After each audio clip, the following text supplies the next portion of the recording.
Corona काल के बाद जहां तमाम विभागों के काम रुक से गए थे, कहीं कोई काम हो नहीं पा रहा था, वहीं दिल्ली माइनॉरिटी कमीशन द्वारा एक प्रोग्राम ऑर्गेनाइज किया गया।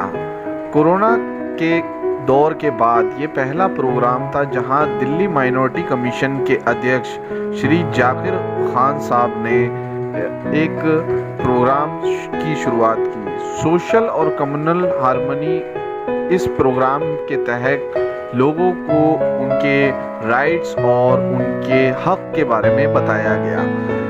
इसमें वो बातें लोगों तक पहुंचाई गई जिन लोगों को अभी तक इस बारे में कोई जानकारी प्राप्त नहीं थी।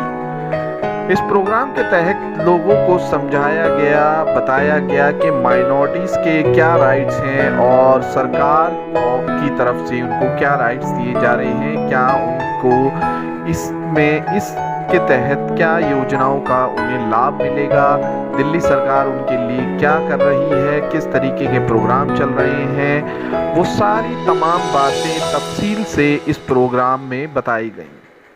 इस प्रोग्राम की अध्यक्षता की खुद चेयरमैन दिल्ली माइनॉरिटी कमीशन के श्री जाकिर हुसैन साहब ने, और उन्होंने अपनी बात जो मेंबर, मीडिया और वहाँ पर जितने भी इंटेलेक्चुअल आए हुए थे उनके सामने रखी। लोगों ने उनकी बातों को ज़हनी तौर से समझा, जाना कि वो माइनॉरिटीज़ के लिए क्या कार्य कर रहे हैं, क्योंकि लगभग 2 साल कोरोना के हो गए थे और ऐसा कोई प्रोग्राम या ऐसी कोई चर्चा नहीं हुई जो माइनॉरिटीज़ को बढ़ावा दे सके।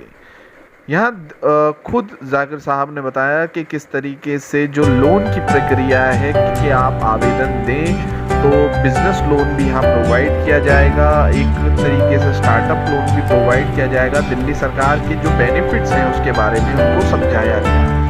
इस प्रोग्राम में तमाम महिलाएं भी शामिल हुई। महिलाओं का एक तरीके से कहें तो 50% आबादी जो महिलाओं की है वो भी कहीं ना कहीं देखा गया है माइनॉरिटी में है, और माइनॉरिटी में जो महिलाएं हैं जो उनके उद्धार के लिए क्या क्या प्रोग्राम किए जा रहे हैं, वो तमाम प्रोग्रामों की बातें इस मीटिंग में की गई। इस प्रोग्राम में चीफ गेस्ट के तौर पर श्री राम निवास गोयल जो कि दिल्ली विधानसभा के स्पीकर हैं वो मौजूद थे, और दिल्ली सरकार में मंत्री राजेंद्र पाल गौतम भी मौजूद रहे। इन दोनों का ही खुद जाकिर साहब ने इस्तकबाल किया, उनका अभिनंदन किया और उनको बुके देकर इस प्रोग्राम में सम्मानित किया। वहीं राजेंद्र पाल गौतम जी ने बताया कि किस तरीके से जो दलित, शोषित और माइनॉरिटीज़ पर जो 2014 के बाद जो एक तरीके से अत्याचार बढ़े हैं, वो चाहते हैं कि जिस तरीके से दिल्ली में एक हम लोगों ने कंट्रोल किया है वैसे ही केंद्र में भी सरकार ऐसी बने जो कम्युनलिज्म को बढ़ावा ना दे के एक संप्रदाय को बढ़ाने की बात करे और धर्म विशेष को न देखते हुए लोगों के बीच में आपसी भाईचारे की बात करे। वहीं जाकिर साहब ने IAS ऑफिसर राजकुमार का भी इस्तकबाल किया। रामनिवास गोयल ने बताया कि किस तरीके से देश जो है एक गंगा जमनी तहजीब से बना हुआ है, जहाँ हिंदू है, मुसलमान है, सिख है, ईसाई है और ये तमाम सब आपस में भाई भाई हैं। लेकिन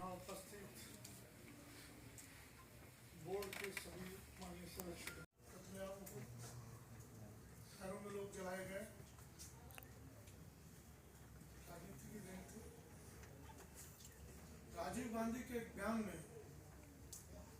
तमाशा मचा दिया पूरे देश में, कितने लोग चले गए, कितनी माताएं बहनें इस ढंग के प्रभाव ये 2 शब्द जुड़ते हैं, social criminal harmony. Social criminal harmony politicians बिगाड़ते हैं, समाज कभी नहीं लड़ सकता। पॉलिटिशियंस को समझाने की आवश्यकता है, इसलिए मैंने कहा इसमें पॉलिटिक्स भी जुड़नी चाहिए भाई आगे,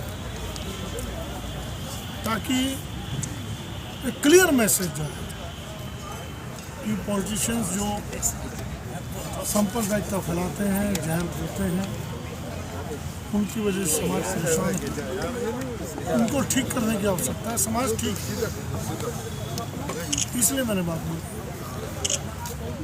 आपने कहा आने वाले समय में ऐसे प्रोग्राम और रखने चाहिए, ज़्यादा से ज़्यादा रखने चाहिए। इंटेलेक्चुअल और जितने भी अपने रहबर हैं जो समाज को बदलने की सोच रखते हैं, उनको भी मौका देना चाहिए इस गोष्ठी में। हाँ, मैंने कहा कि पॉलिटिशियंस को सुनना चाहिए, वो नीचे बैठे मंच पर, देश के प्रबुद्ध लोग जो इन विषयों को अच्छी तरह से समझते हैं, उनके विचार पॉलिटिशियंस के जहन में जाने चाहिए, वो मंच पर बैठने चाहिए। पॉलिटिशियंस को भी बुलवाइए मंच पर, मैं ये नहीं कह रहा कि वो अपनी स्पीचेस ना करें, लेकिन कहीं ना कहीं जो इससे तंग हैं, जिन्होंने इन चीज़ों पर शोध किया है, रिसर्च किया है, बहुत बुक्स लिखी हैं, किसी भी लैंग्वेज में लिखी हैं, उनको मंच पर बैठाना चाहिए। अध्यक्ष जी, आप भी एक संवैधानिक पद पर हैं। केंद्र सरकार ने इस तरह का एक आदेश है, जो नगर निगम के चुनाव होने वाले थे, आज वो उसकी घोषणा होनी थी तारीख की, उसको जो है डिले किया है, क्या कैसे देखते हैं इसे? ये सबसे बड़ा अन्याय कोई इतिहास में हो सकता है, ये सबसे बड़ा देशद्रोह, मैं शब्द इस्तेमाल कर रहा हूँ, ये सबसे बड़ा अपराध, सबसे बड़ी लोकतंत्र की हत्या। दूसरी तरफ सामाजिक कार्यकर्ताओं ने भी बढ़ चढ़कर हिस्सा लिया और जाकिर साहब का इस्तेमाल किया। इसमें पूजा भल्ला और उनकी टीम की तरफ से भी जाकिर साहब को सम्मानित किया गया और उनके काम की सराहना की गई और उनको एक तरीके से सम्मानित किया गया कि उनके काम की काफ़ी सराहना की गई। और इन महिलाओं द्वारा एक उम्मीद, एक पहल और एक जज्बे को इनके सलाम है कि इन्होंने माइनॉरिटी कमीशन के साथ मिलकर महिलाओं को भी आगे बढ़ने का संकल्प किया। मैं प्रोग्राम के साथ साथ पूरे भारत के बारे में बताना चाहता हूँ, इस सियासी सोच के बारे में।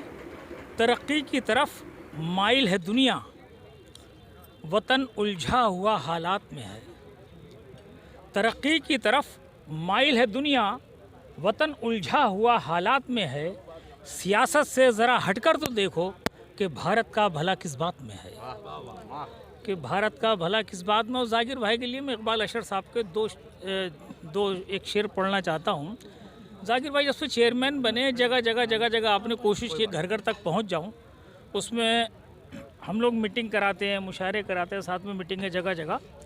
तो एक शेर ये है कि यही जुनून, यही एक ख्वाब मेरा है, यही जुनून, यही एक ख्वाब मेरा है, वहीं चिराग जला दूं जहां अंधेरा है, वहीं चिराग जला दूं जहां अंधेरा है। और 4 मिसरे और देख लें मेरे ख्याल से, अगर मुझे याद आ जाए। महिला दिवस पे बोल दीजिए, तो महिला दिवस। चलिए महिला दिवस पे 4 मिसरे में मैं अभी जो राबिया, अभी जो मैं बिल्कुल अभी जो ये कांड हुआ था, ये संगम बिहार में, और हाँ राबिया निर्भया कांड में 4 मिसरे देख लें। हवा ये बेसबब जो चल रही है, हवा ये बेसबब जो चल रही है, चिरागों से हमारे जल रही है। हवा ये बेसबब जो चल रही है, चिरागों से हमारे जल रही है। निगाहें मत उठा जानिब किसी की, तेरे घर में भी बेटी पल रही है, तेरे घर में भी बेटी पल रही है। बहुत बहुत शुक्रिया हमसे बात करने के। ये देखें कि मुल्क के हालात क्या हैं और उसमें हम किस तरह काम कर सकते हैं, इन सब बातों को देखते हुए आज का प्रोग्राम रखा गया था। तो इसमें कहा गया है कि बच्चियां जो स्कूल की बच्चियां हैं या कॉलेज की जो और क्या कहते हैं IAS वगैरह की तैयारी कर रही हैं, उन बच्चियों की भी फीस माफ़ी का भी प्रस्ताव लाया गया है इसमें। जी हाँ, ये प्रस्ताव लाया गया है और हम चाहेंगे पब्लिक से जो माइनॉरिटीज़ के लोग हैं वो आगे आएँ और इसमें हिस्सा लें और ज़्यादा से ज़्यादा अप्लाई करें। 31 मार्च इसकी लास्ट डेट थी। कोशिश है कि हम उसको आगे बढ़ाएं, लेकिन अभी कोशिश है, लेकिन अभी लास्ट 31 मार्च ही है।